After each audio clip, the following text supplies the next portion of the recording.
বন্ধুরা, আমরা যখন ঘুম থেকে উঠি তখন আমাদের মুখের মধ্যে অনেক ধরনের জীবাণু থাকে, যা আমাদের দাঁত ও আমাদের স্বাস্থ্যের জন্য অনেক বেশি ক্ষতিকর। তাই আমাদের সকলের উচিত সকালে ঘুম থেকে উঠে দাঁত ব্রাশ করা। কিন্তু একটা জিনিস মনে রাখবে, আর সেটা হলো ঘুম থেকে ওঠার পরই বাথরুমে যাবে না।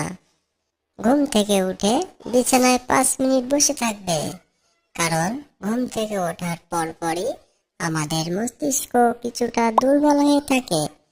তাই 5 মিনিট বসে থাকার পর তোমরা বাথরুমে যাবে, দাঁত ব্রাশ করবে এবং ফ্রেশ হবে।